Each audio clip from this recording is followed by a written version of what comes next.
Hello, हाय, राधे राधे सभी को। कैसे हो सब? आशा करती हूँ कि सब अच्छे होंगे। आज मैं बहुत खुश हूँ, बहुत खुश, क्योंकि आज मुझे 2 महीने हो गए यूट्यूब पे काम करते हुए। और यूट्यूब पे जो वाई स्टूडियो पे अप्लाई बटन आता है मोनेटाइज करने के लिए, तो आज वो मेरा ओपन हो गया है। तो अभी मैंने ओपन नहीं किया, लेकिन वो दिख गया। ये देखिए, ये लिखा हुआ ना अप्लाई बटन। हाँ, तो ये मेरा अब चालू होने वाला है। अभी मैंने चालू नहीं किया, तो मैंने कहा वीडियो बनाती हूँ पहले इसकी। अब मैं इसको चालू करके देखूँगी कि क्या क्या इसमें भरना होता है। तब मैं अगली वीडियो में बताऊँगी कि क्या क्या हुआ इसके साथ। तो अभी मैं बाद में करूँगी इसको। और देखिए, यूट्यूब में बहुत कुछ है सीखने के लिए, बहुत कुछ मैंने भी सीखा है, काफ़ी कुछ। अभी तो ये है कि सीख ही रही हूँ, जैसे जैसे देखती हूँ वैसे वैसे सीखते रहते हैं थोड़ा थोड़ा। तो बाकी यूट्यूब पे काफ़ी एक्सपीरियंस है मेरा कि कितना कुछ मैंने सीख लिया। बाकी आप तो पता नहीं किसने कितना सीखा होगा, पर मैंने काफ़ी कुछ सीख लिया है। वैसे तो ये चैनल पे मैंने यही सोचा था कि मैं कन्हैया राम जी की कहानियाँ सुनाऊंगी, मोटिवेशन बातें करूंगी, पर कुछ अपना एक्सपीरियंस भी बताना बहुत ज़रूरी है। तो वही आज मैं एक छोटी सी कहानी मान लीजिए इसे, चाहे आप कुछ भी मान लीजिए, तुलसी जी के बारे में। तो आज मैं कन्हैया को जो बहुत प्रिय है तुलसी जी, आज उसके बारे में थोड़ा सा बताऊंगी, जो भी मैंने ये यूट्यूब से ही सीख रखा है।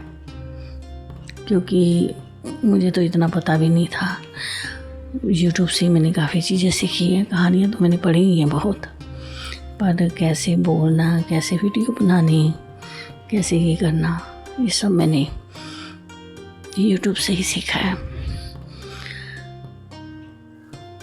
तो आज मैं एक छोटी सी कहानी बताऊंगी तुलसी मैया के बारे में, कि वैसे तो विष्णु जी को कितनी प्यारी है तुलसी जी, कन्हैया को कितनी प्यारी है तुलसी का। तो कन्हैया को भोग लगा दो तो बहुत प्रसन्न हो जाते हैं। तुलसी का एक पत्ता ही कन्हैया जी के आगे रख दो तो बहुत प्रसन्न हो जाते हैं कन्हैया हमारे।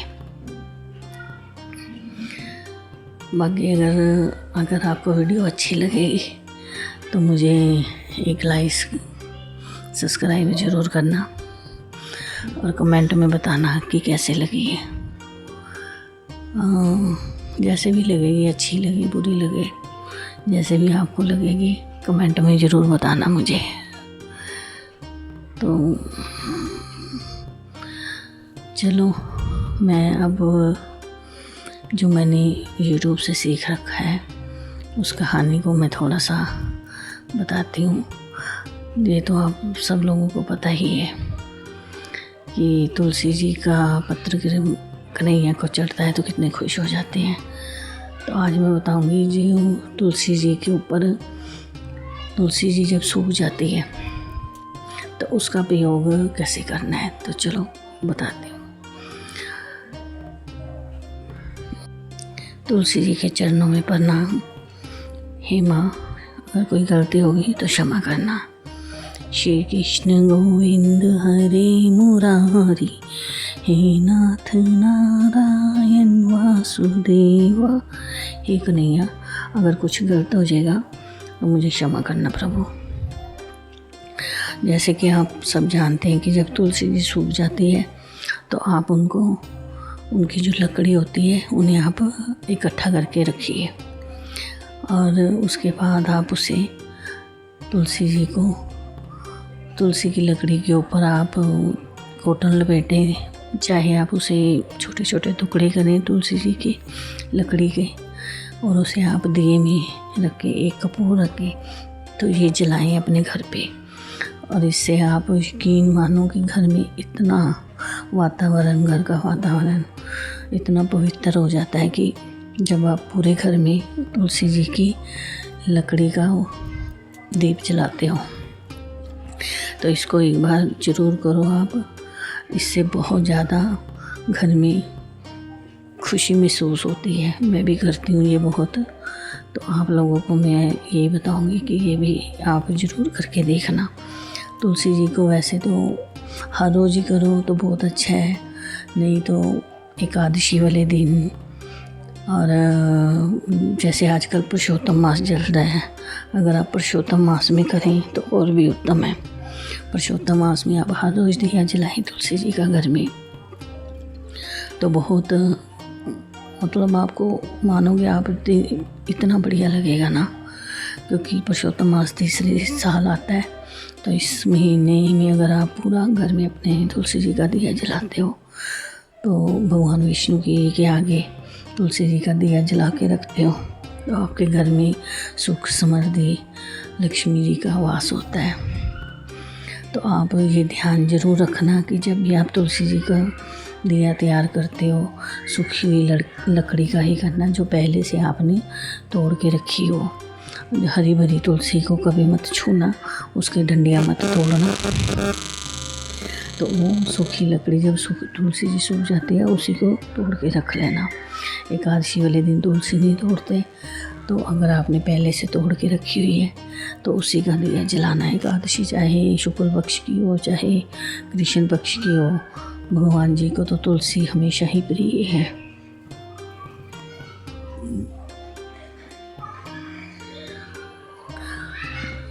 तुलसी जी को आप चाहे तो क्या करना, तो दोनों साइड में तुलसी की लकड़ी के ऊपर कॉटन लपेट के उसे आप घी के, उसमें चाहे घी हो चाहे तिल का तेल हो, उसके साथ भी जला सकते हो आप, लेकिन शुद्ध गाय का घी ही होना चाहिए।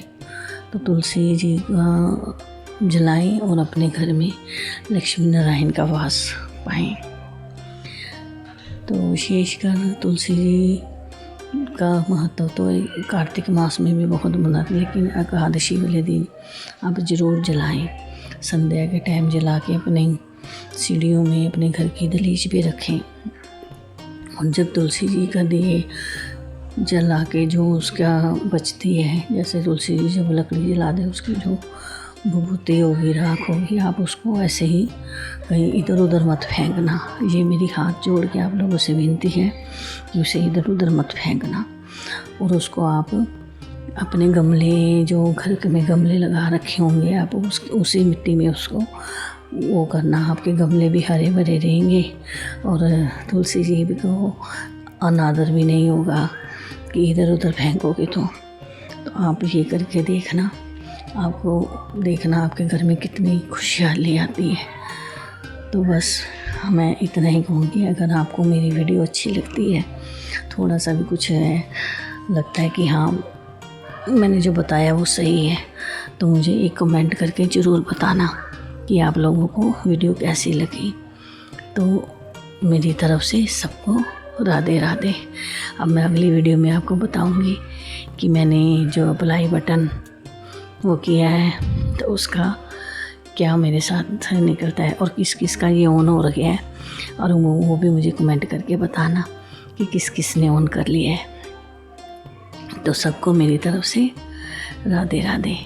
मिलते हैं अगली वीडियो में आप लोगों के लिए कुछ और नई कहानी जो YouTube से मैं सुन के जो मुझे अच्छी लगेगी, जो हाँ लगेगा कि आप लोगों के सुनाने, तो उसको मैं लेके आऊँगी।